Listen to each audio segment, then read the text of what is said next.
nous allons passer au temps de la parole. Amen. Alors, comme disait le pasteur, j'ai souvent des thèmes un peu bizarres.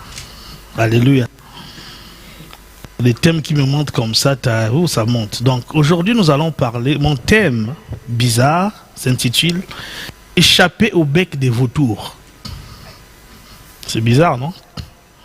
Échapper au bec des vautours.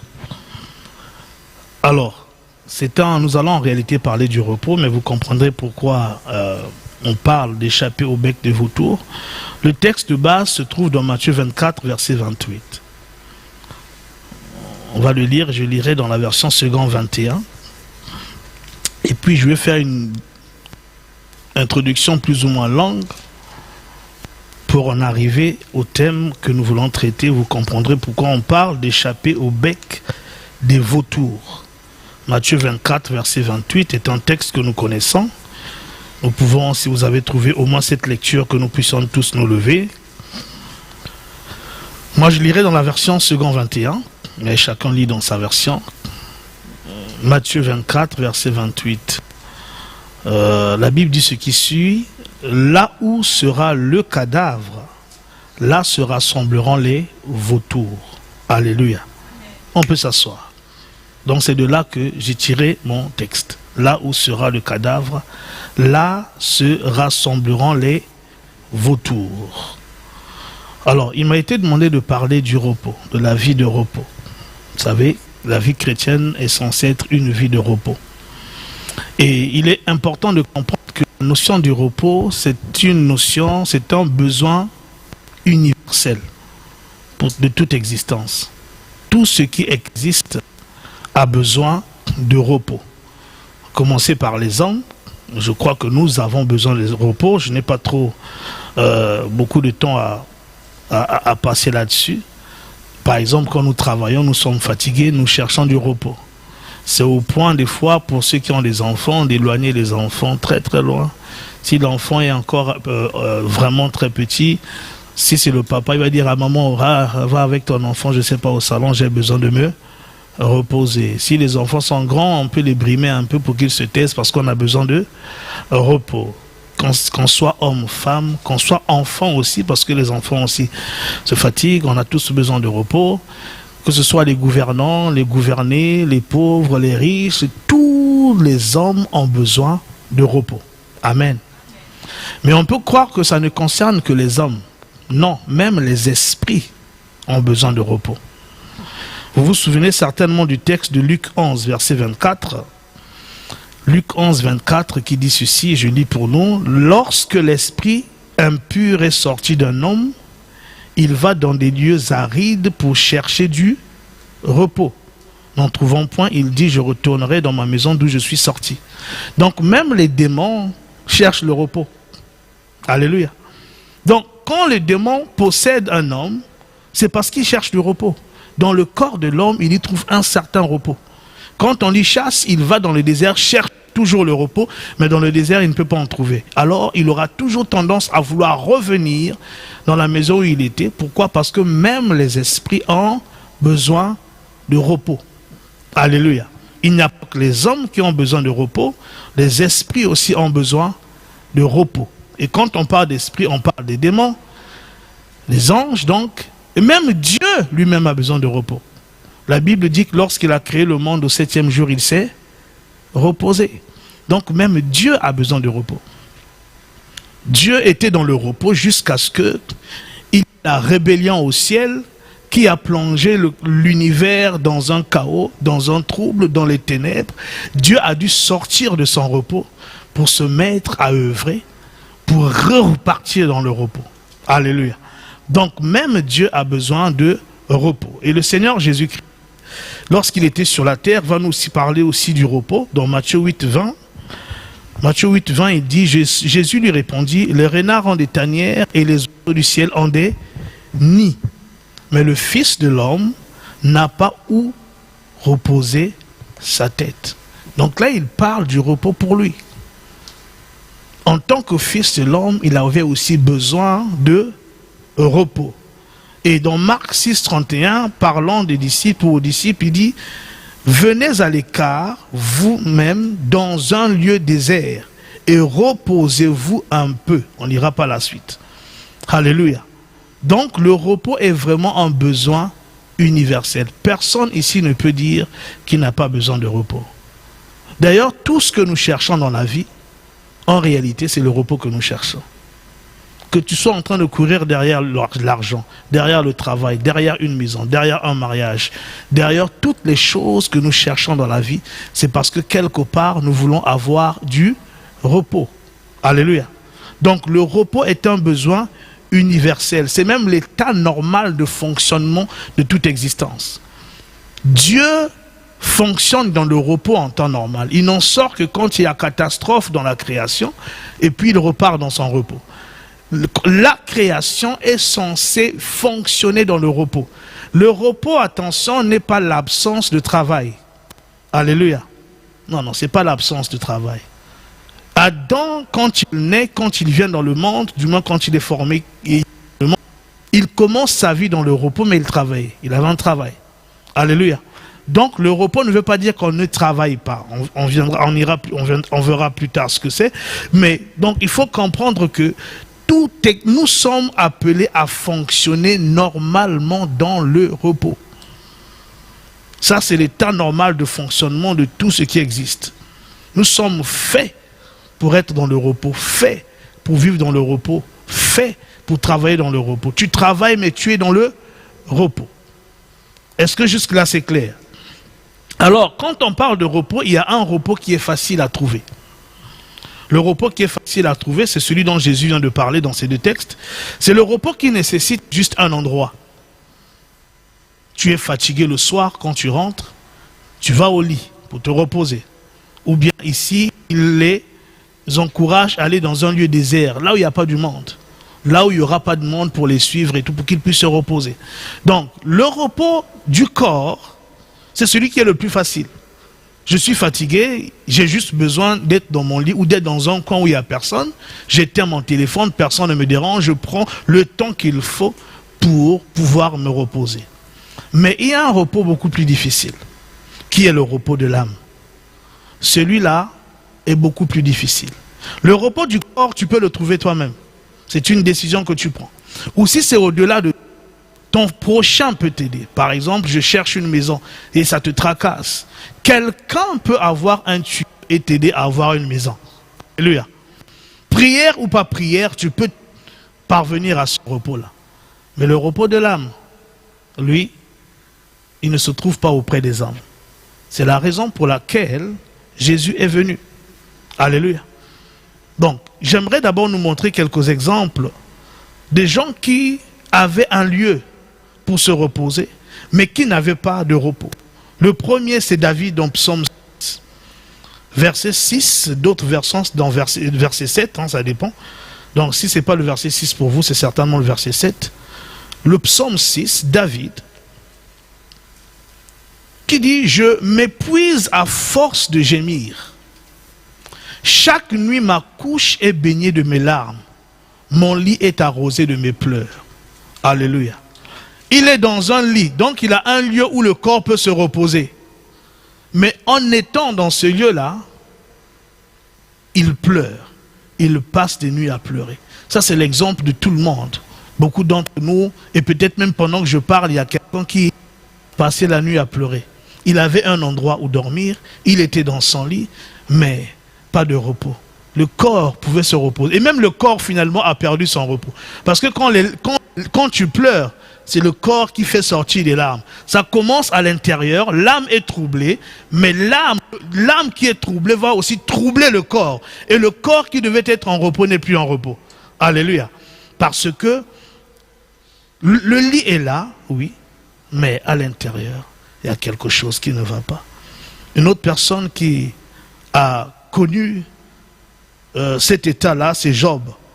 Job dit dans Job chapitre 7, notez juste les versets, pour certains j'irai assez vite, Job chapitre 7 versets 13 à 14, il dit « Quand je dis, mon lit me soulagera, ma couche calmera mes douleurs, c'est alors que tu m'effraies par des songes et que tu m'épouvantes par des visions. » savez, il y a des gens, ils ont des problèmes et il y a plusieurs moyens pour fuir des problèmes. D'autres vont aller dans l'alcool, aller dans la drogue, d'autres vont se dire je vais dormir. Dans tous les cas, même ceux qui vont dans l'alcool, dans la drogue, pour fuir les soucis, ils finissent par dormir. Et même quand tu te dis dans le sommeil, je vais me reposer, il est possible que dans le sommeil, le cauchemar te poursuive. Donc là où tu te disais, bon, je suis quand même un peu en repos si je dors. Même quand tu dors là-bas, on vient troubler ton repos. Alléluia. Les cauchemars, parce que tu as tellement... Il y a des cauchemars qui viennent parce qu'on dit c'est de la multitude des activités. Hein. Tu as tellement pensé à ta situation toute la journée. Et ça t'a fait mal, tu as pleuré, tu dis, je suis fatigué, je veux au moins dormir pour avoir la paix. Tellement pensé à ça. Quand tu vas dormir, tu revois ta situation dans ton songe. Donc, quand tu dors, tu n'es pas en paix. Quand tu es éveillé, tu n'es pas en paix. Alors David dit quelque part, tes jours, mes larmes sont ma nourriture. Il pleure.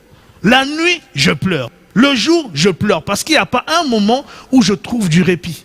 À cause d'un repos qui part de l'intérieur. Parce que l'âme à l'intérieur n'est pas, comment dire, en repos. Alléluia. Le même David dans Psaume 55, versets 1 à 7 ou 8, toujours selon les versions. Dans Psaume 55, versets 1 à 7 ou 8, je dirais quelques versets, il dit, quand je dis, non pas celui-là, au chef des chantres, bon là je passe tout ça, Dieu, oh Dieu, prête l'oreille à ma prière et ne te dérobe pas à mes supplications. Et il y a des prières qui sont motivées, juste, la plupart de nos prières, c'est la vérité, non, sont motivées par le fait qu'il nous manque du repos. Alléluia. Par des prières qu'on fait dans l'église, c'est parce qu'on n'est pas en paix, parce qu'on n'a pas de repos. Comme lui ici, il se met à prier, oh prête l'oreille à ma prière et ne te dérobe pas à mes supplications. Quand tu es en mode de supplication, c'est que là, tu n'es pas dans le repos. Écoute-moi et réponds-moi. Gère ça et là dans mon chagrin et je m'agite à cause de la voix de l'ennemi et de l'oppresseur du méchant. Voilà une des causes du manque de repos. L'oppression de l'ennemi. Ça peut être l'ennemi physique, ça peut être l'ennemi spirituel. Tu es oppressé, c'est contre ta volonté. Car ils font tomber sur moi le malheur et me poursuivent avec colère. Alléluia. Il y a des gens qui sont nés dans des endroits, bon je ne vais pas parler des gens, je ne vais pas prendre cet exemple-là, mais de façon générale, ils sont nés dans des familles très compliquées, où il y a des choses très compliquées. Donc des fois, la nuit comme le jour, ils vivent des choses très compliquées qu'ils ne peuvent pas toujours dire. Peuvent pas toujours dire, oppressés par les démons, oppressés par Satan, oppressés même par la pauvreté. Il y a des familles où même manger, avoir de quoi manger la journée, c'est compliqué. Alléluia. Et ce sont souvent des pauvretés qui ne sont pas naturelles. Il y a une pauvreté qui n'est pas naturelle. Alléluia. Tout comme il y a une pauvreté qui est naturelle. Mais il y a aussi des familles où il y a des esprits familiaux, où il y a des alliances sur la lignée, où il y a des choses qui font que dans cette famille-là, question argent, question mariage, question travail, question... C'est compliqué. Donc c'est une forme d'oppression. La personne a beau se décarcasser, les choses ne marchent pas. Il dit, à cause de la voix de l'ennemi et de l'oppression du méchant. Il y a des gens qui entendent des voix. Ils ont beau se battre, mais les voix sont toujours là. Tu ne réussiras pas. Vous, votre famille, c'est comme ça. Toi, tu ne vaux rien. Tout. Parce que des fois, c'est des voix, des choses qu'on lui a dit depuis l'enfance. Et c'est resté comme des voix qui résonnent en permanence. Et car ils font tomber sur moi le malheur et me poursuivent avec colère, mon cœur tremble au-dedans de moi. Et les terreurs de la mort me surprennent. La crainte et l'épouvante m'assaillent. Donc il y a des gens qui vivent en permanence dans la crainte. Quand c'est le cas, ça veut dire que tu n'es pas dans le repos. Quand tu es tout le temps en train de craindre la mort, craindre le lendemain, craindre des hommes, craindre la maladie, craindre, ça montre que ton âme n'est pas dans le repos. La crainte et l'épouvante m'assaillent et le frisson m'enveloppe. Je dis, oh, si j'avais les ailes de la colombe, je m'envolerais et je trouverais le repos. Vous voyez? Donc il dit que non, je ne suis pas dans le repos. Si j'avais les vols, j'aurais voulu m'envoler et trouver le repos. Voici, je fuirai bien loin, j'irai séjourner au désert.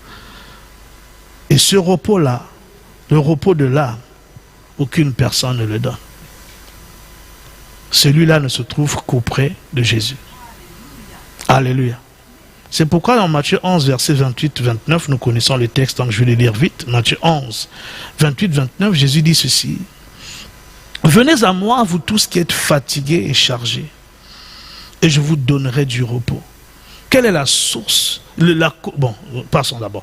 Prenez mon joug sur vous et recevez mes instructions, car je suis doux et humble de cœur, et vous trouverez du repos pour vos âmes. Ça veut dire que si nous n'allons pas à lui, si nous ne prenons pas son joug, nous ne recevons pas ses instructions, ce repos-là est au-delà de notre portée. Personne ne peut accéder à ce repos. C'est pourquoi vous avez l'impression que quand vous désirez quelque chose et que vous finissez par l'avoir, vous avez tellement désiré, croyant que cette chose-là vous rendra heureux ou heureuse.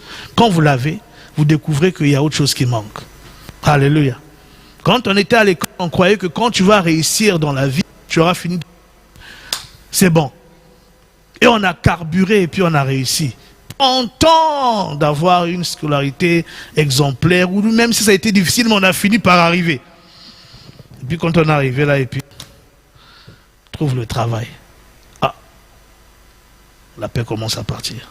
Quand on s'est battu et puis on a trouvé le travail, on a dit bon, on a la situation, oh là quand même on a un salaire, on a trouvé même une maison, je veux me marier. Et on s'est dit le mariage c'est le bonheur absolu. Et quand on s'est marié, on s'est rendu compte que ah, il manque encore quelque chose. Il faut des enfants. Mais quand on a bataillé, et puis on a eu des enfants, et puis quand on a eu des enfants, même quand les enfants sont là, il y a des problèmes. On n'est jamais en paix. Parce que si ce n'est pas, bon, ça c'est léger, l'enfant pleure la nuit, il faut en prendre soin, l'enfant est dépendant, tout ça là. Mais quand l'enfant commence à grandir, des problèmes viennent. Problèmes de comportement, problèmes de ceci, problèmes de cela. Et là où tu croyais être en paix avec des enfants, tu te dis, mais vraiment, alléluia. Moi, je rêvais quand mes enfants naissaient, je disais, surtout ma fille, quand elle est devenue, non, même mes deux, je disais, j'attends que, quand ils vont, je veux qu'ils grandissent quand on va commencer à faire des conversations. J'étais impatient de parler avec mes enfants. Mais quand ils ont grandi là, puis elles parlent tellement, des fois j'ai envie de dire, tais-toi un peu quand même. Ouais, donc l'homme est un éternel insatisfait. Non, je prends plaisir à parler avec ma fille, mais des moments, c'est les hommes, nous on a des limites. Hein? Tu crois que c'est comme toi tu imagines? Non.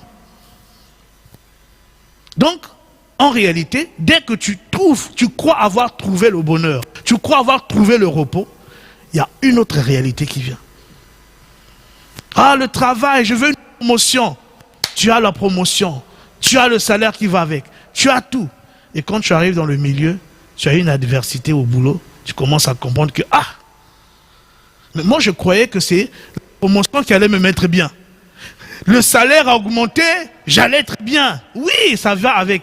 Mais tu ne sais pas que chaque trône a sa coupe. Chaque trône a sa coupe. Alléluia. Oui, oui. Plus de responsabilités, plus aussi de problèmes. Et dans ce monde où Satan, il a dit, ces royaumes m'appartiennent, plus tu montes aussi, plus tu as la probabilité de rencontrer des gens qui, eux, ne sont pas simples. Travaillent clairement l'autre. Pas tous, parce qu'il y a aussi des nôtres qui montent. Mais la plupart de l'environnement, c'est compliqué. Alors, tu croyais être heureux ou heureuse. Dans le repas, maintenant tu peux subvenir à toutes les charges des enfants. Tu peux aller en voyage parce que le salaire a monté, a augmenté. Puis tu peux peut-être donner des ordres. Là où tu recevais des ordres, toi tu es au-dessus. Mais la pression aussi qui va avec. Si ça ne marche pas, c'est toi. Alléluia. Comme dans le foot, moi j'ai toujours trouvé ça injuste, mais c'est normal. Quand l'équipe perd trop, qui on vire? Jamais les joueurs, le coach. Donc la pression est... Les joueurs, on ne les vire jamais. Vraiment, j'ai jamais entendu qu'on a viré un joueur. Peut-être ça arrive, mais c'est rare. Mais les coachs, Donc il est content, oui, je suis coach de, j'ai entraîné tel joueur, j'ai le salaire qui va avec. Ouais, mais les cheveux blancs là, il y en a même qui deviennent chauves. Ce repos-là, on ne le trouve pas ici. Si tu le cherches dans toutes les choses de la terre, tu ne l'atteindras pas. C'est comme, comment on appelle l'horizon. Hein? Regarde l'horizon, tu crois que, bon, ben ça, je sais pas, à 10 km. Donc si je marche 10 km, je vais l'atteindre. Quand tu arrives à 10 km, ils sont encore éloignés.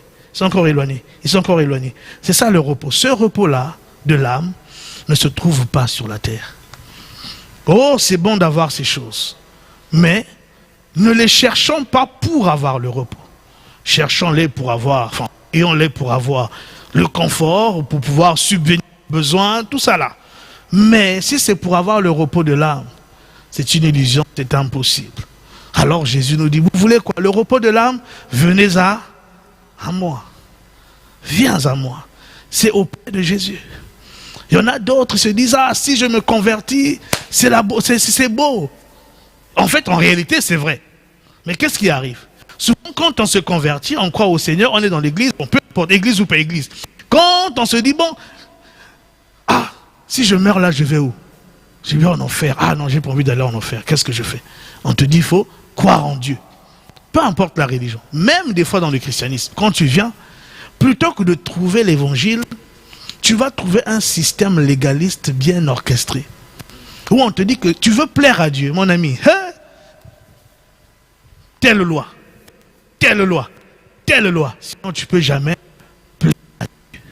Et toi, tu essaies. Non, 2 ans. 10 ans, tu n'as jamais réussi à plaire à Dieu. À un moment donné, je commence à être découragé. Alléluia. Parce que Pierre a dit, c'est un joug que ni nous, ni nos pères n'ont pu porter. Tu ne peux pas plaire à Dieu par ce que tu fais.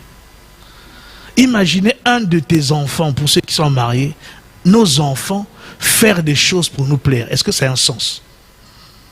Est-ce que ça a un sens? Qui a déjà enseigné à ses enfants? Ok, vous êtes mes enfants, maintenant vous grandissez, vous comprenez les choses. Vivez pour me plaire. Quelqu'un a déjà dit ça à ses enfants? On les aime tels qu'ils sont. On n'aime pas un enfant parce qu'il fait des choses. C'est un amour qui découle de... Voilà. On les aime, c'est comme ça. On souhaite qu'ils se comportent bien. On souhaite qu'ils ne nous donnent pas trop de maux de tête. Mais ça reste nos enfants. On ne met pas une condition petite. Si tu veux qu'on s'entende de toi et moi dans la vie, tu dois vivre pour me plaire. Non. Et Dieu ne fait pas ça. Mais des fois, on vient à l'église, c'est ce genre de message qu'on entend. Alléluia. Et puis, on a toujours l'impression qu'on n'est jamais assez bien. On n'est jamais assez bien. On ne sera jamais assez bien pour Dieu. Et ça te plombe. Les efforts que tu faisais même pour vraiment aimer Dieu, vous servir Dieu, tu te fatigues même, dire, ah, Seigneur, attends-moi seulement le ciel, hein, je suis fatigué. Pour cela aussi, c'est pour toutes ces personnes-là que Jésus dit, venez à moi. Alléluia. D'autres ils ploient sous le poids de la culpabilité. Mais la culpabilité, pour un péché, on a beau dire, mais le souvenir revient. Tu t'accuses encore. Et encore, sentiment de culpabilité, sentiment d'indignité, toutes ces choses-là t'accablent. Et tu crois que tu n'es pas assez bien pour le pardon de Dieu. Pour cela aussi, Jésus dit, viens. Alléluia. D'autres, c'est des chrétiens, un bon frère, mais lutte avec la chair et le monde. Lutte avec la chair et le monde. Si Jésus ne lui dit pas, viens, il va finir comme l'apôtre Paul. Misérable que je suis, qui me délivrerait de ce corps de mort. Et encore lui, il a saisi la délivrance. Alléluia. Donc, ce repos-là se trouve qui? Auprès de Jésus. Quelle que soit la charge que tu portes, quelle que soit la fatigue qui est la tienne, Dieu nous a fait pour le repos. Et d'ailleurs, quand nous venons au Seigneur, la première chose qu'il nous offre, c'est le repos. Quand tu viens au Seigneur, la première chose qu'il te donne, c'est pas je te donne une charge, va travailler pour moi. Fais mon œuvre. Non. C'est d'abord le repos. C'est pourquoi Jésus dit, venez à moi, vous qui êtes fatigués, et je vous donnerai quoi? Donc quand tu arrives, qu'est-ce qu'il te donne d'abord? Repos. Et le psaume 23 aussi nous l'explique. Il dit, l'Éternel est mon berger. Je ne manquerai de rien. Ok. Pourquoi je ne manquerai de rien? Première chose, quoi? Et c'est quoi? Il me fait reposer. C'est la première chose que Dieu fait.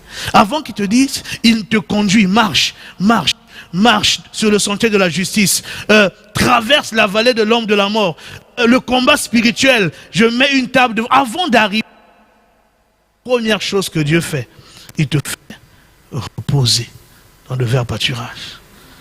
Tu ne peux pas vivre, commencer la marche ni l'œuvre de Dieu si ce n'est pas dans le repos.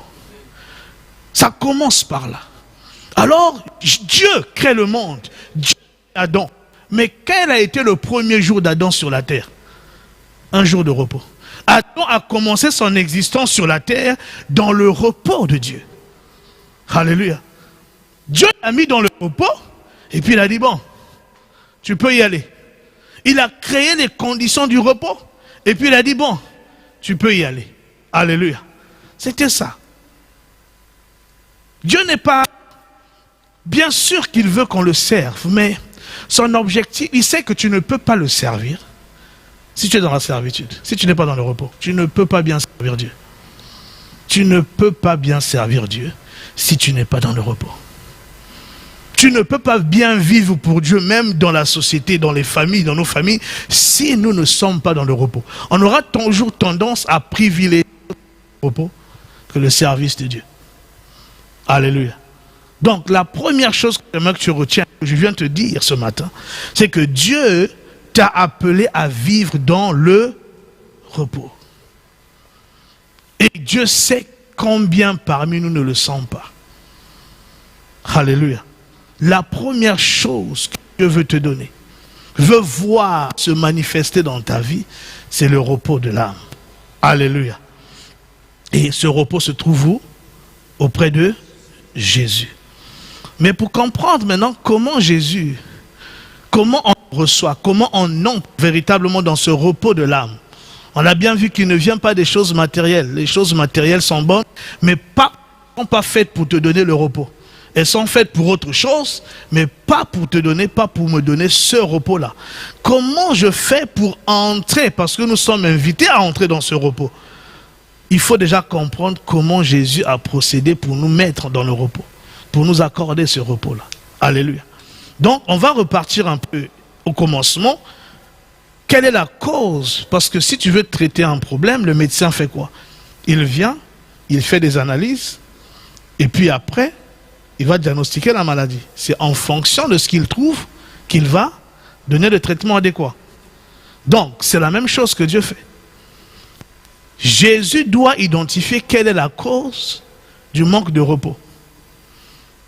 Alors, chacun de nous a un besoin de repos particulier. Mais la cause est la même. Ce qui fait que tous nous vivons des fois dans des vies sans repos, c'est en raison de notre positionnement spirituel. En Adam. C'est parce que nous sommes tous en Adam. Nous avons parlé d'Adam comme étant le premier, que c'est le père de toute l'humanité. Quand Dieu le fait, Dieu se repose. Donc, le 7e jour de Dieu, c'est le premier jour d'Adam. Adam commence son existence dans le repos. Dieu lui crée un environnement idéal. Il le place là, avec tout. Et puis vit dans le repos, travaille dans le repos. Mais avant qu'il n'ait procréé, avant qu'il n'ait donné, le gars a péché. Et puis Dieu l'a sorti de ce repos. En sorte que toi et moi, on est nés dans hors repos. Donc on a hérité quoi? L'absence de repos. Une vie sans repos. Toute l'humanité est née et a hérité d'Adam une vie sans repos. Ce qui fait que peu importe le type de repos dont tu as besoin, la source est là-bas. Abel va avoir le besoin de « je ne me sens pas juste ».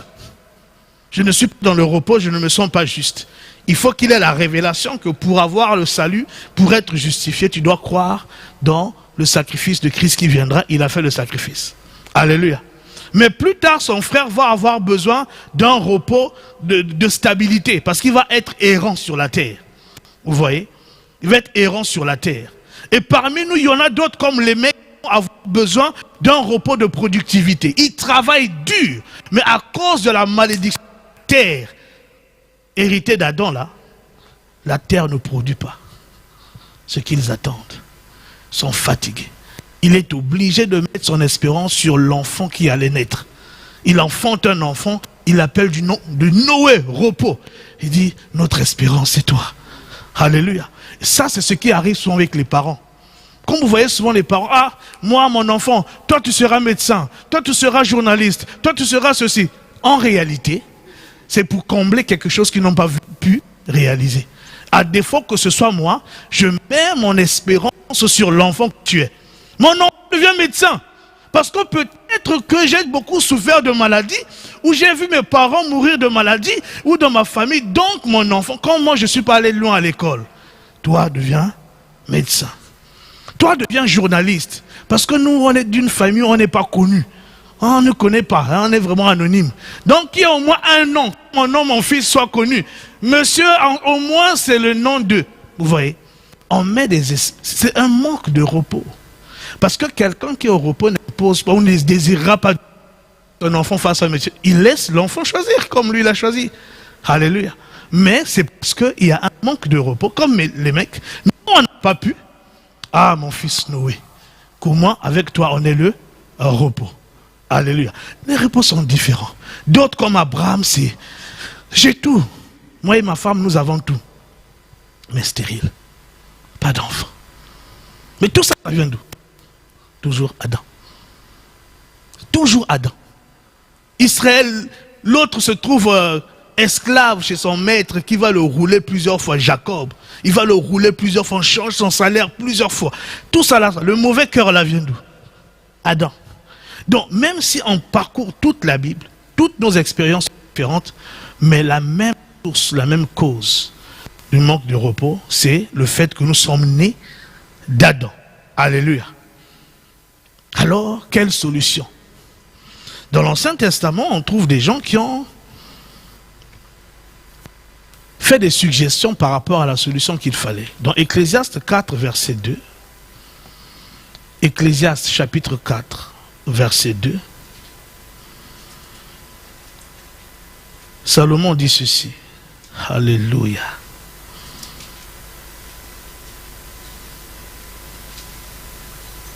Ecclésiaste chapitre 4, verset 2. Suivez-moi très bien parce que je vais quelque part. Ceci. Et j'ai trouvé morts qui sont déjà morts plus heureux que les vivants qui sont encore vivants. Donc il suggère ici que la solution pour être dans le repos, c'est la mort. Mourons seulement. Et quand vous étudiez le mot heureux ici, en hébreu, ça vient d'un verbe qui signifie calmer, tranquilliser, apaiser. Donc c'est comme s'il dit, bon, les morts, eux, ils sont dans le calme, ils sont tranquilles, ils sont dans la paix, ils sont dans le repos. Ils sont dans le repos, ils sont bien eux. J'ai observé, parce que lui, Salomon a eu une sagesse pour observer tout. J'ai observé toute la terre, tout. Il dit, j'ai trouvé que les morts sont plus heureux. Donc si tu veux le repos, meurs. Il dit, plus heureux encore sont ceux qui ne sont même pas nés.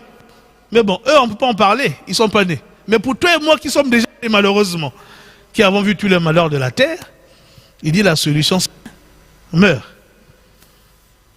Il y a un autre qui est venu appuyer l'idée qu'il a emmené loin, parce que lui, il était dedans.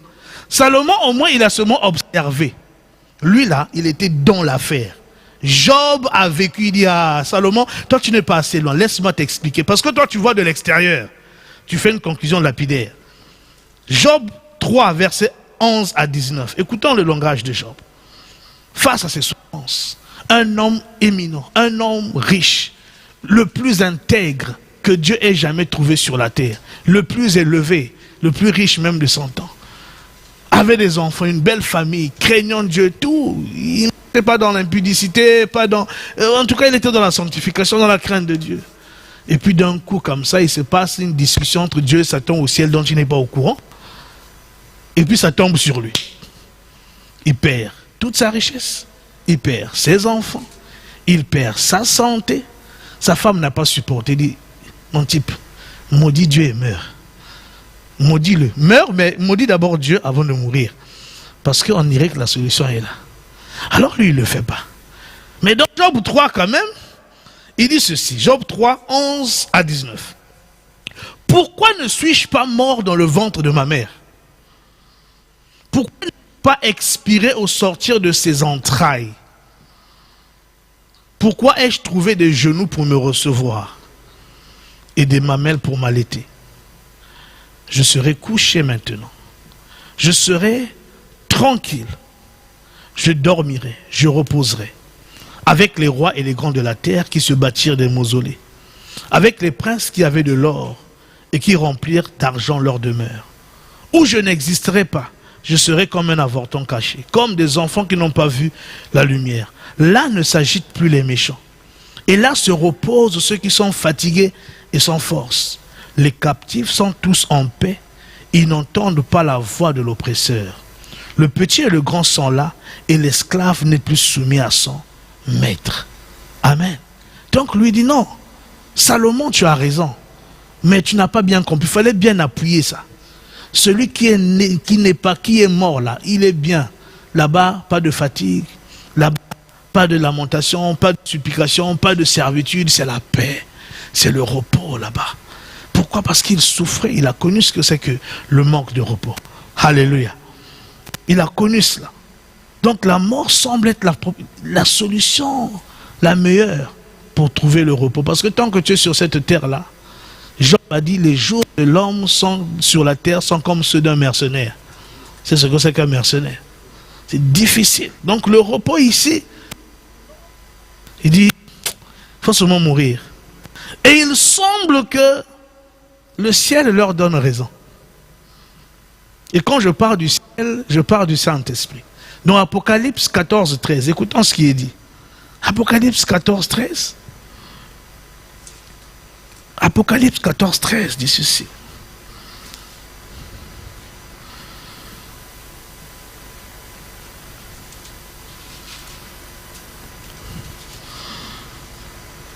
Apocalypse 14, 13 dit ceci. Et j'entendis du ciel une voix qui disait. Donc la voix vient d'où? Du ciel.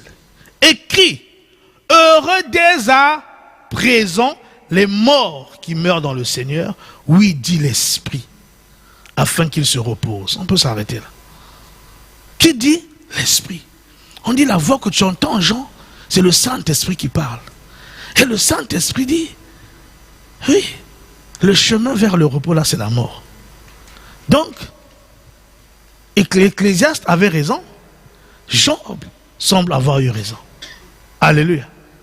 Pour être en repos, qu'est-ce qu'il faut? Il faut mourir. Alors, Dieu, que l'Esprit le confirme, qu'est-ce que Dieu a fait pour te mettre au repos, mettre au repos? Il nous a fait mourir. C'est pas ça. Christ n'est pas mort que pour toi. La Bible enseigne que tu es mort avec lui. Galates 2:20, j'ai été crucifié avec Christ. Donc la solution de Dieu pour que chacun de nous entre dans le repos, c'est mourir. Amen. Dis, je dois mourir. C'est mourir, c'est la mort. Dieu n'avait pas d'autre solution. Ces gens-là, quand ils parlaient, souvent sous l'impulsion de la souffrance, il y avait aussi l'esprit prophétique en eux, qui parlait pour annoncer déjà l'évangile. Vous savez, quand on parle de l'évangile, l'évangile, ce n'est pas quelque chose qui est venu en dehors de l'Ancien Testament. Tout ce qu'ils ont enseigné, l'évangile, c'était dans l'Ancien Testament. Simplement, dans l'Ancien Testament, c'est comme un poisson avec des arêtes. Donc, ils avaient le poisson, puis il y avait des arêtes. Les arêtes, c'est la loi. Donc, quand tu lis l'Ancien Testament, il faut savoir ce qui est de la loi et ce qui est de l'évangile. Tout ce qu'ils nous ont enseigné, même Jésus, les apôtres, l'évangile, là, ils l'ont trouvé dans l'Ancien Testament. Donc, il y a des choses qu'ils disaient dans l'Ancien Testament. En fait, c'était l'évangile. Maintenant, il faut l'esprit pour nous emmener à comprendre que ça, c'est l'évangile. Non, ça concerne la loi. Et là, l'esprit nous fait comprendre que pour parvenir au repos, la solution, c'est de nous tuer par la mort avec Christ.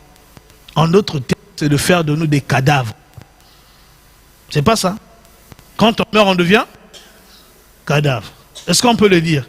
Je suis un cadavre en Christ. C'est ça, non? Si Dieu nous tue, il fait de nous des cadavres. Et c'est là où je vais rentrer maintenant dans mon message. Il y a un problème avec les cadavres. Je relis le texte maintenant du début. Que disait ce texte? Matthieu 24, 28. Là où sera le cadavre, là se rassembleront les aigles, mais j'aime la version vautour. Parce que j'ai étudié la question. Pourquoi on dit aigle d'un côté, vautour de l'autre? Parce qu'en grec, c'est le même mot pour les deux. En grec, c'est le même mot pour les deux. Mais, dans le contexte, on parle plus de vautour que d'aigle. Parce que les aigles ne se nourrissent pas de cadavres. Les aigles ne se nourrissent pas de cadavres.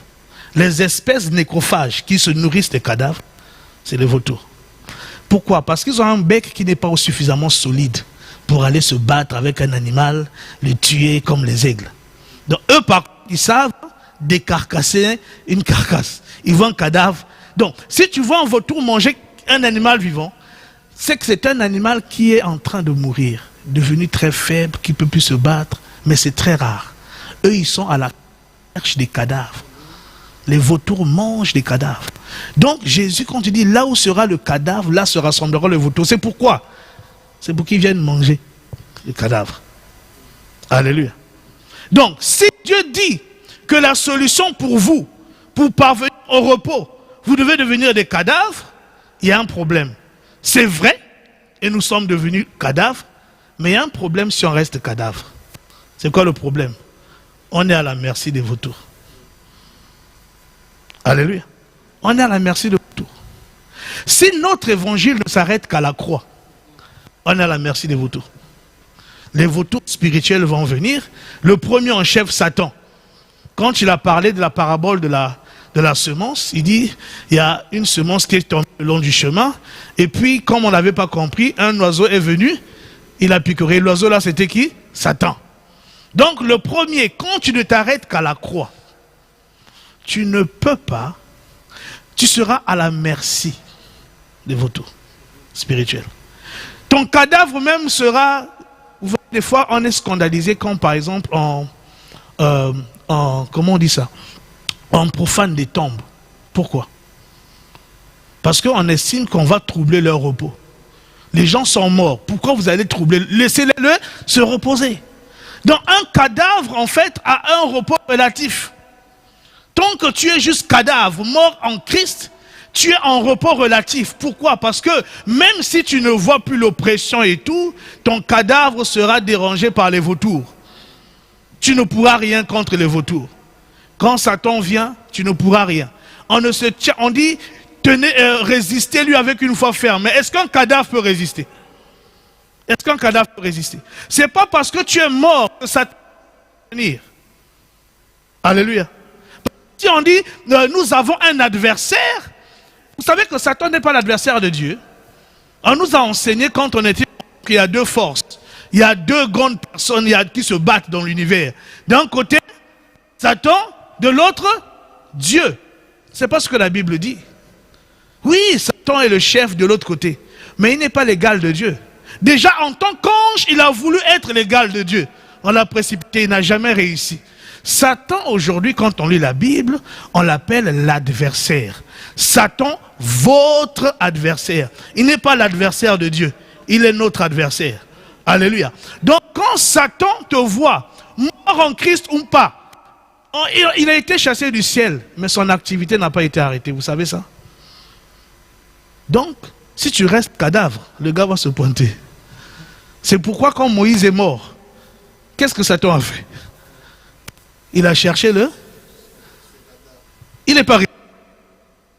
Dieu a enterré seul Moïse. Israël ne sait pas où. Le gars a cherché la tombe de Moïse. Il a trouvé la tombe de Moïse. Bam! Il a voulu prendre le corps. Ah, heureusement que Michel était là. Mais pourquoi il a voulu aller chercher le corps? Le gars était mort, oui. Et justement, c'est ça le problème. Quand tu restes cadavre, ça ne l'arrête pas. Il vient. C'est là le problème se trouve. Alors, le repos, la mort avec Christ ne nous donne pas le repos ultime. Bon, d'ailleurs, la mort en elle-même, quand tu es mort, tu es sous la servitude, n'est-ce pas? Mais si tu es sous la servitude, la mort là on l'appelle le dernier ennemi. Tu penses que si la mort te tient dans ses griffes, il va te dire, tiens, viens, tu es venu te reposer. On est ensemble.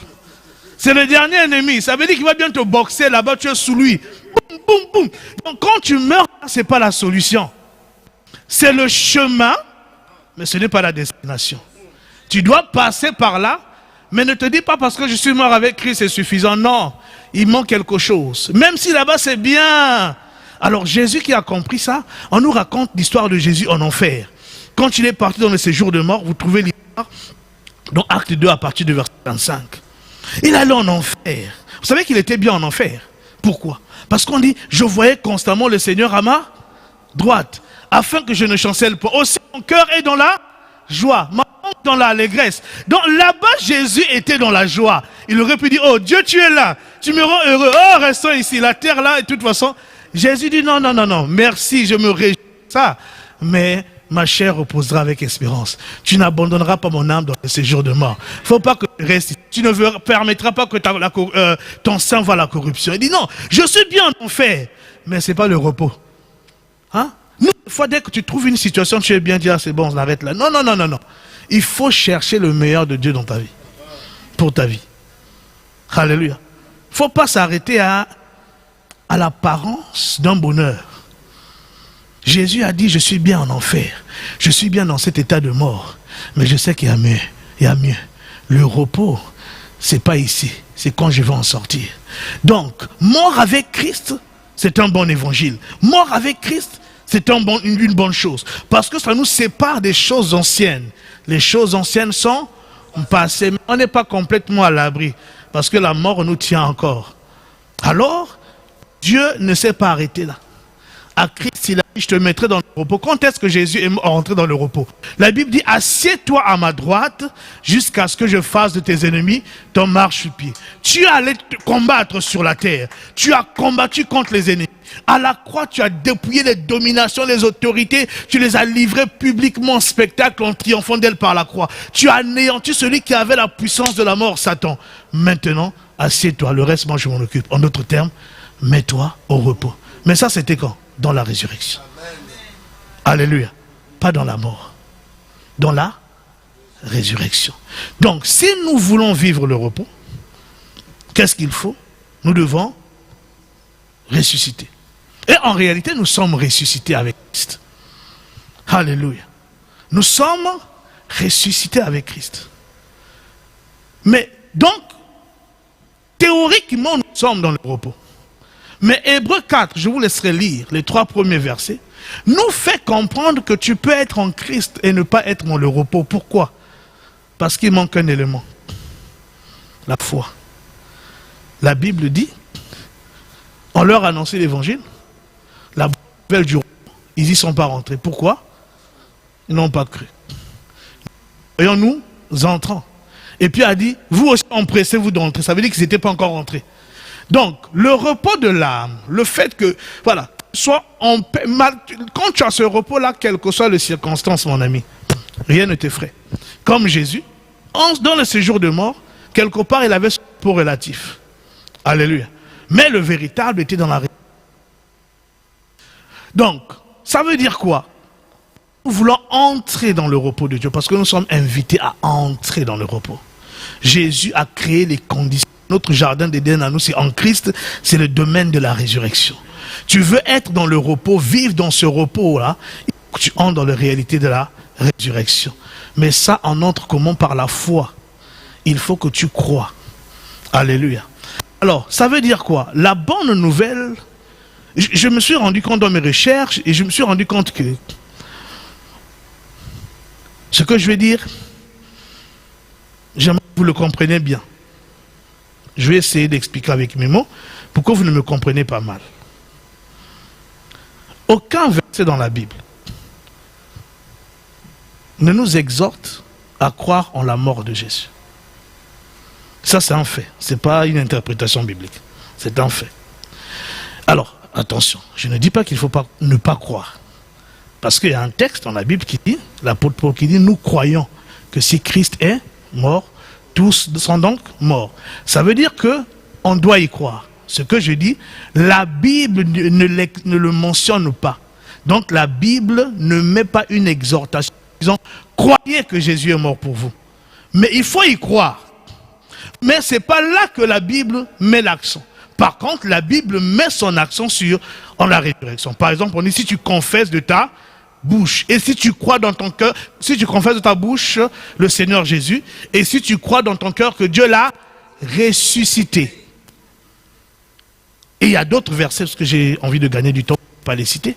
Prenez par exemple Romains 4, versets, je crois, 24 et 25. On nous exhorte à croire au Dieu qui a ressuscité Jésus. C'est l'exhortation qui nous est faite. La réalité de la croix est vraie. Mais on n'exhorte pas explicitement à croire en la mort, mais en la résurrection. Pourquoi? Parce que la mort est précieuse. S'il n'y a pas de toute façon mort, il n'y a pas résurrection. Alléluia. Mais la mort n'est pas pour toi. La mort de Christ, c'était pour Dieu. Le sang n'a jamais été pour nous. La mort, c'est le lieu où Jésus a payé nos dettes. Nous, on devait à Dieu. Donc, il fallait que lui, il paye la dette à Dieu en notre nom. C'est Dieu qui avait besoin qu'on paye la dette de nos péchés. C'est Dieu qui avait besoin qu'on expie nos fautes. C'est Dieu qui avait besoin qu'on nous réconcilie avec lui. Donc, il fallait que Jésus paye. Pourquoi la mort, c'est à Dieu. Mais toi, de quoi tu as besoin? Pourquoi on dit que toi et moi, nous devons croire en la résurrection? Parce que, supposons que moi, j'ai une dette. Et que le frère Arman qui est là, va payer ma dette. Et puis, on m'appelle pour dire, écoute, bonne nouvelle, la dette de 5 milliards que tu avais, ben, il y a quelqu'un qui est venu, il a payé. C'est le frère Herman. Ah, peut-être c'est une prophétie. Hein. Parce que pour payer une dette de 5 milliards, il faut en avoir hein, de moi. Et pas juste. Si on me dit ça, comment je vais réagir? Je serai dans la joie. Je veux me réjouir. Ça va durer combien de temps? Parce que je n'étais pas là. Je n'ai pas la preuve. Donc il peut arriver tant que là où les vautours viennent, la pensée venir, ah, est-ce que tu crois vraiment qu'on a payé la dette? Ah, c'est vrai, si un jour on vient m'arrêter. Tu n'es pas rassuré. Qu'est-ce qui peut te rassurer? Mais c'est une preuve. Un reçu. C'est ça la résurrection. La mort, c'est le paiement. Maintenant, Dieu a donné la résurrection de Jésus comme reçu.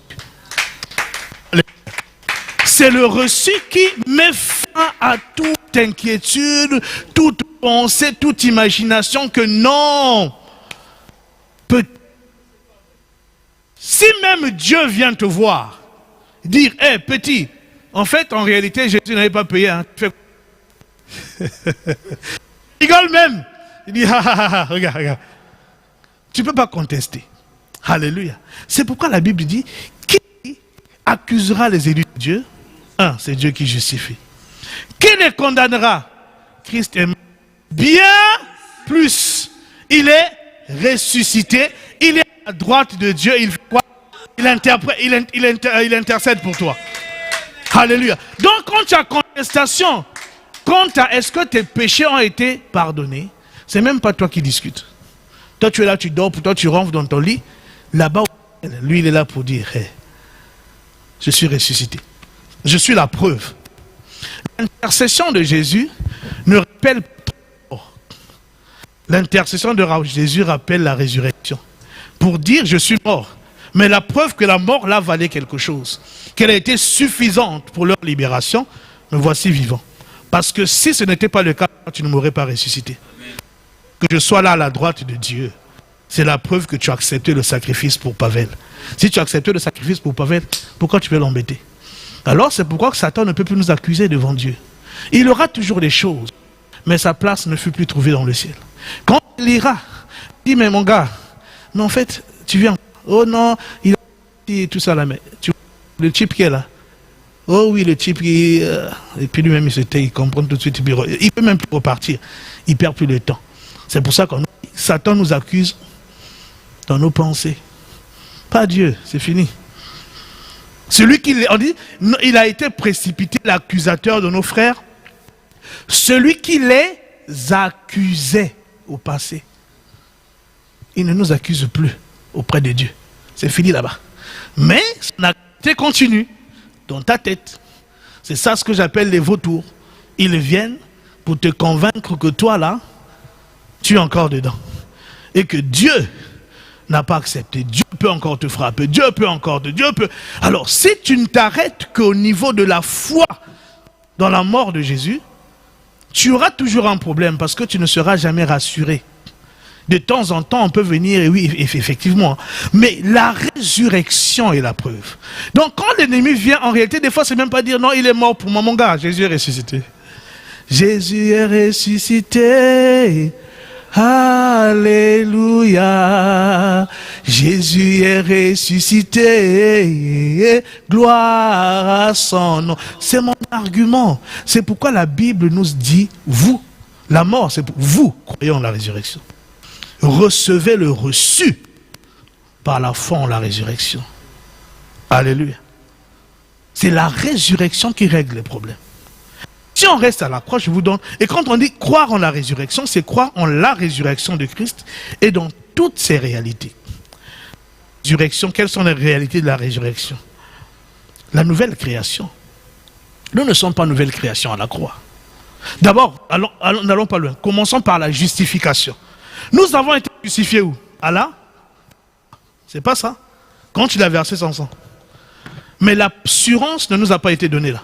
La Bible dit que Dieu a ressuscité Christ, Jésus-Christ est mort pour nos péchés, mais il est ressuscité pour notre justification. Donc, payer le prix de notre justification, mais il fallait qu'il ressuscite pour nous donner la preuve. Dieu devait le ressusciter pour nous donner la preuve que nous sommes réellement justifiés. C'est dans la résurrection que se trouve l'assurance.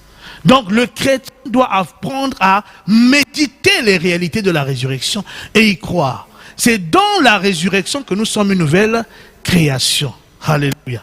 Les choses anciennes sont passées, toutes choses sont devenues nouvelles. Parce qu'à la croix, il n'y a pas de nouveauté, il n'y a que mort.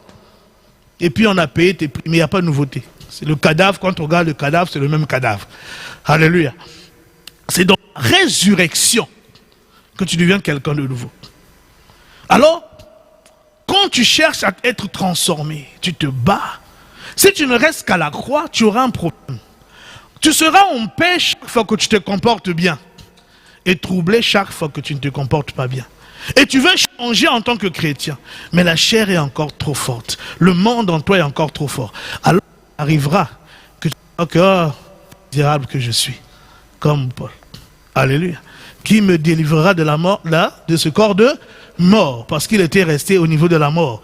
Mais quand la révélation vient, il dit quoi? La loi de l'esprit de vie en Jésus-Christ. C'est la vie qui a affranchi l'apôtre Paul. Alléluia. Quand tu as la conscience de la nouvelle création, tu ne te regardes pas en fonction de ta vie, ton comportement aujourd'hui. Tu te regardes en fonction de ce que Dieu a dit que tu es. Nouvelle création. On ne mérite pas d'être nouvelle création. On dit, si quelqu'un est en Christ, 2 Corinthiens 5, 17, il est une nouvelle création ou créature. Les choses anciennes sont, et toutes choses sont devenues, verset 18, et cela vient de Dieu. Ça ne vient pas de toi. Tu veux devenir une nouvelle création, arrête d'agir. Crois ce que Dieu te dit que tu l'es déjà. Alléluia. Crois ce que Dieu t'a dit. Tu es déjà une.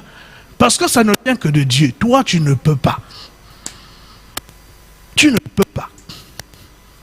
Tu ne peux pas.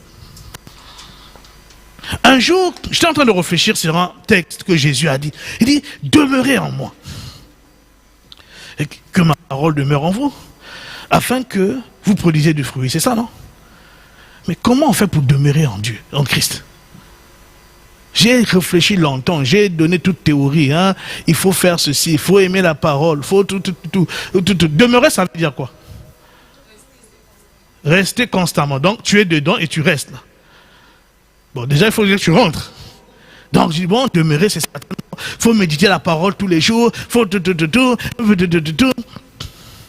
Et puis un jour, je lis 1 Corinthiens chapitre 1, verset 30, je crois. C'est par lui, Dieu, que nous sommes en Christ. Oh, en fait, c'est par Dieu, ça ne vient pas de moi. Tu ne peux pas entrer en Christ. C'est le chemin.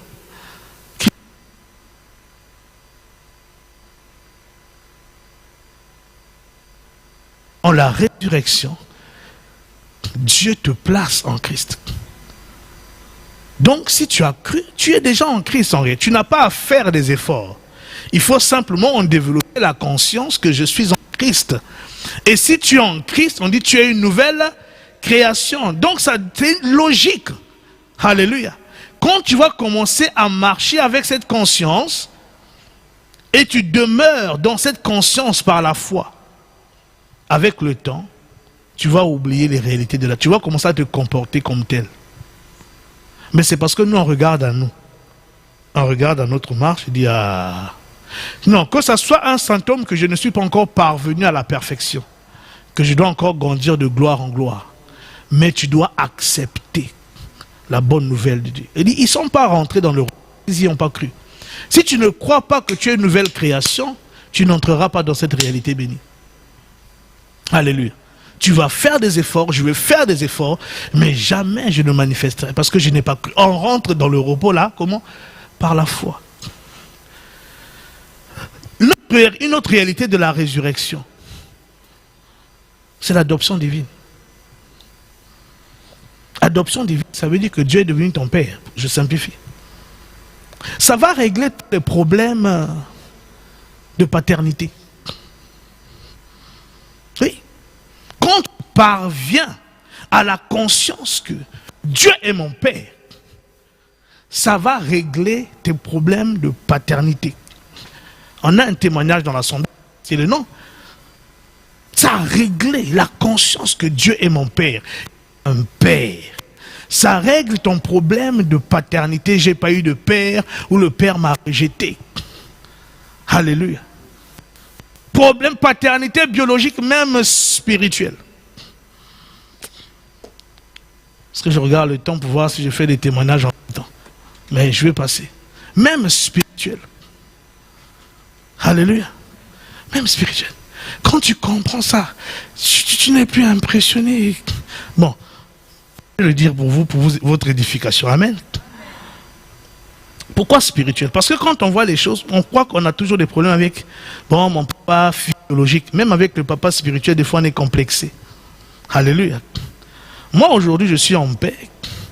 Je ne parle pas souvent de ça, tout ça là. Mais je suis fier d'avoir mon pasteur comme mon père spirituel.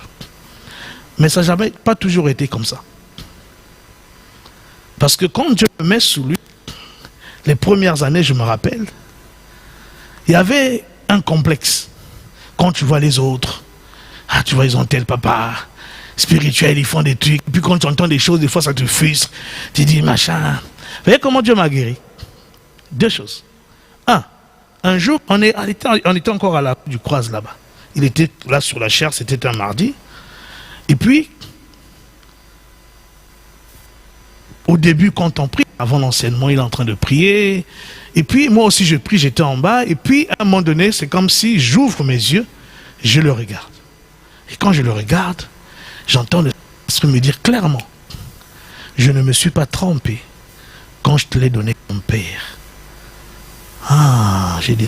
Donc, vous voyez, le problème, c'est quoi? C'est que nous regardons à l'homme ou aux hommes pour savoir s'ils sont bons pour nous ou pas. Qu'est-ce que le Seigneur a fait? Il a détourné ses regards de ma vision pour la fixer sur son choix à lui. Ça m'a guéri d'abord. C'est la première étape. D'accord. Donc, quand je regardais maintenant depuis là, je ne voyais pas les défauts et tout. Je voyais le choix de Dieu pour moi. Et Dieu ne peut pas se tromper. Vous voyez? Et Dieu ne peut pas se tromper. Ça m'a gardé. Et puis, plus tard, il m'a donné une autre révélation. Il dit, mais, ok, votre problème à vous, vous voyez quand la Bible dit, n'appelez personne père. Attention. Il y en a qui disent, ah donc, dans ce cas, il ne faut pas dire le père spirituel existe pas. Non. Jésus ne dit pas nommer personne père. Sinon, alors ton père biologique, il ne faut plus l'appeler père. Il y a la différence dans la Bible entre nommer et appeler. D'accord? N'appeler personne père. C'est quoi? C'est parce que nous, on aime se glorifier de la paternité sur la terre. Si mon papa a beaucoup d'argent, et je peux négliger les autres. Si mon père spirituel peut être un homme connu, vous voyez, c'est mon père spirituel. On est fiers de le dire. Très peu sont fiers d'avoir des pères spirituels, des pères qui ne sont pas connus. Et des fois, quand tu commences à grandir et que le père n'est pas connu, ils font quoi? Ils vont chercher un connu. Pourquoi? Parce qu'on aime se glorifier de ça. C'est ça qu'on appelle appeler père-père. Quand tu te glorifies d'un père, qu'il soit biologique ou spirituel, pour les qualités qu'il a sur la terre et tout ce qu'il peut avoir, tu es en train de lui attribuer la place du Père céleste. Alors, quand il m'expliquait ça, il m'a pris l'exemple de Jésus. Il dit, bon, toi quand tu te plains que les autres ont peut-être tel père spirituel, tel père tu aurais pu avoir, il m'a pris l'exemple de Jésus. Qui était le père biologique de Jésus? Joseph. Vous avez entendu Jésus se glorifier de Joseph. Vous avez entendu Jésus même être complexé, parce que Joseph n'était pas riche, hein, on le sait au moins. Cette famille n'était pas riche. Ils ont même vécu dans un taudis. Nazareth, là, quand aujourd'hui ils disent Nazareth, c'est pas Los Angeles, hein, ou Miami ou New York. Hein, c'est peut-être Soweto, pour qu'ils connaissent Soweto. Hein? Nous on est fiers de Jésus-Christ de Nazareth, mais le Nazareth là, c'était pas si bien que quand on dit quoi, quelque chose de bon peut-il sortir de Nazareth? Pourquoi? Parce qu'on connaissait la réputation, un truc comme ça. Ouais. Dans Nazareth, ils ne sont pas allés vivre là-bas parce qu'il n'y avait pas d'argent.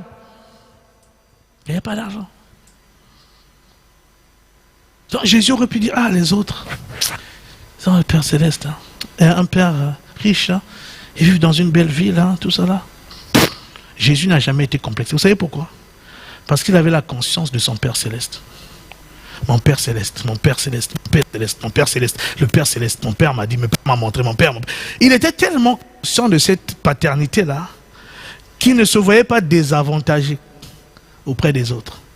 Donc, même quand mon Père biologique est vivant, mais il n'est peut-être pas aussi prospère, aussi célèbre, tout ce qu'on aime là, pour nous vanter, je ne suis pas désavantagé par rapport à ceux qui l'ont. Pourquoi? Parce que, à la fin des fins, j'ai un Père céleste là, qui est parfait pour l'éternité. Et ce que mon père biologique ne peut pas, mon Père céleste peut le faire. Alléluia. Pareil pour le Père spirituel. Vous voyez? Donc la paternité de Dieu, l'adoption divine, quand tu la comprends, l'Esprit te la révèle, tu seras guéri de tous ces problèmes de paternité que tu peux sentir là. Oh non, mon Père à moi n'est pas, mon Père à moi n'est pas, mon Père à moi n'était pas présent, mais lui sera toujours présent. Mon Père à moi n'était pas aimé. Lui, si tu apprends à découvrir l'amour du Père céleste, tu vas plus chercher l'amour du Père. Celui qui a goûté l'amour du Père céleste ne cherchera pas l'amour même auprès de son Père. Le véritable amour, quand Dieu t'a rempli de cet amour, tu es guéri. Vous voyez? Donc le repos qui te manquait à cause de ça, à cause de ce que ton Père n'était pas là, ou était là, mais pas aimant, mais pas truc, où il a manqué ceci. L'adoption divine révélée dans ton cœur par l'Esprit te guérira de ça et tu seras dans le repos. Alléluia. L'adoption divine te fait comprendre aussi que tu es accepté par quelqu'un. Dieu nous a désirés. Donc si tes parents te disent que toi tu étais un accident, pour Dieu tu n'étais pas un accident. Alléluia. Pour Dieu tu n'étais pas un accident. Alléluia. Est-ce qu'on peut dire Amen? Amen. Tu n'étais pas un accident. Si les gens te rejettent, les gens de ce monde peuvent m'abandonner, mais Jésus est fidèle. Le psaume dit, Dieu ne m'abandonnera pas. L'Éternel ne m'abandonnera pas. Ton père peut t'abandonner. Ton père peut t'abandonner. Ton mari peut te rejeter. Ta femme peut te rejeter.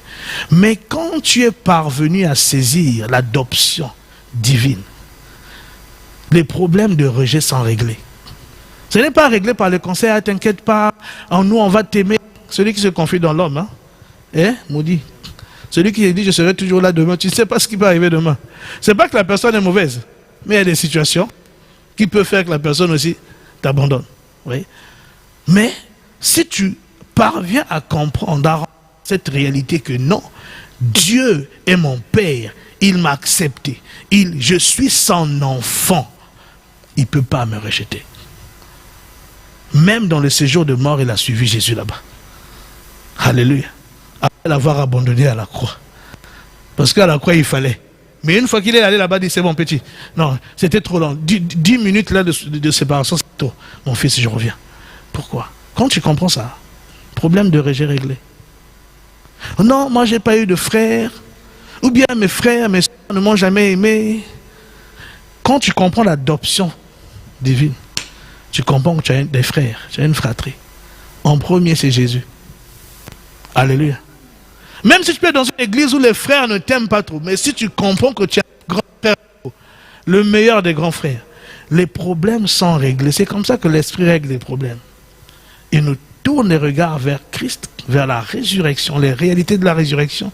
Là, j'ai pris le domaine, la nouvelle naissance, la nouvelle création ou l'adoption divine, mais il y a d'autres réalités.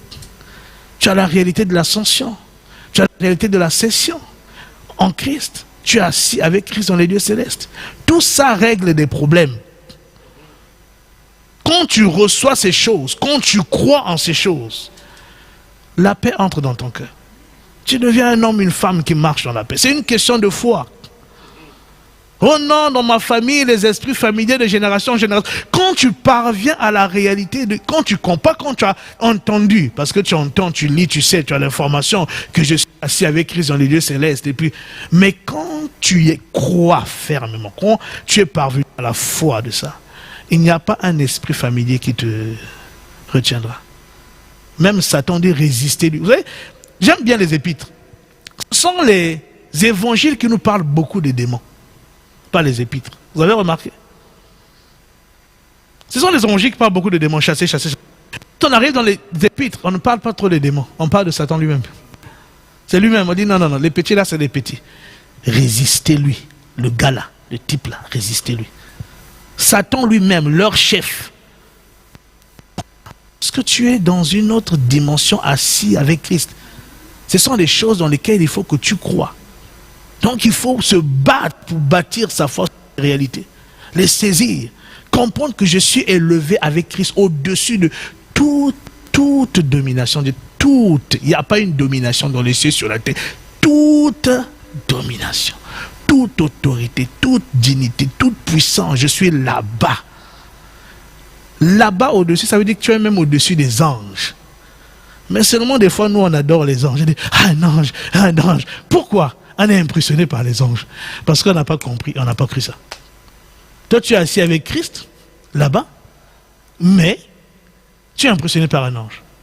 Nous tous. Pourquoi? Parce qu'en fait, on n'est pas encore parvenu à cette réalité-là. Le jour où tu parviens à cette réalité, non, ça ne veut pas dire que tu méprises le ministère des anges, c'est pas ce que je dis. Mais tu ne seras pas impressionné. Si un ange t'apparaît, tu n'es pas impressionné, il est venu en mission. S'il doit donner un message, tu entends le message. Si tu dois lui répondre, tu lui réponds. Mais tu n'es pas impressionné. C'est pas comme si, il y en a qui adorent même, non.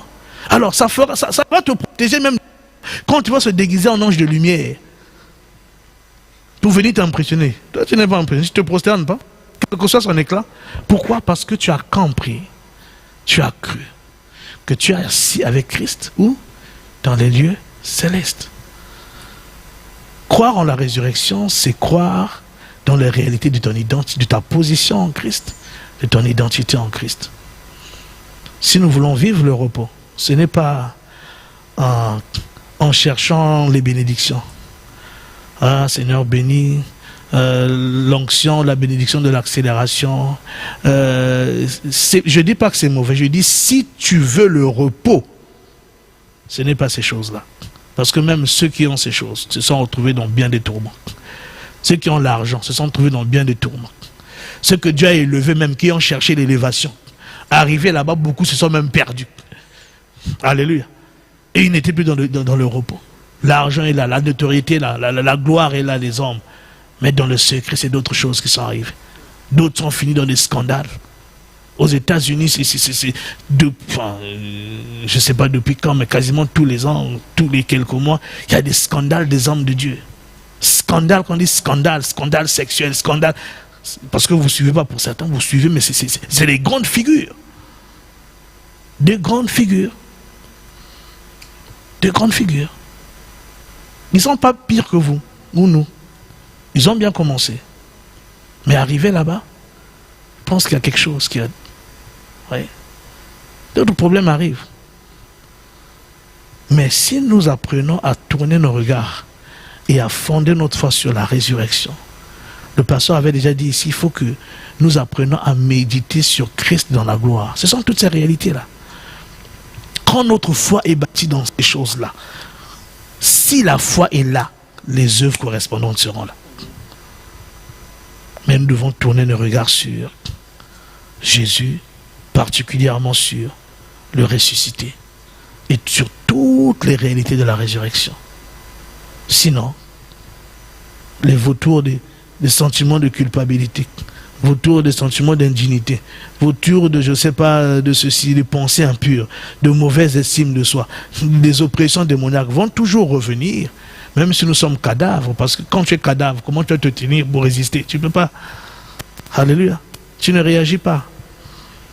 Mais c'est dans la vie, c'est quand nous croyons en la résurrection. La Bible dit, nous rentrons dans le repos par la foi. La foi en quoi? En la résurrection de Christ. La foi en quoi? Dans les réalités de la résurrection de Christ. Amen.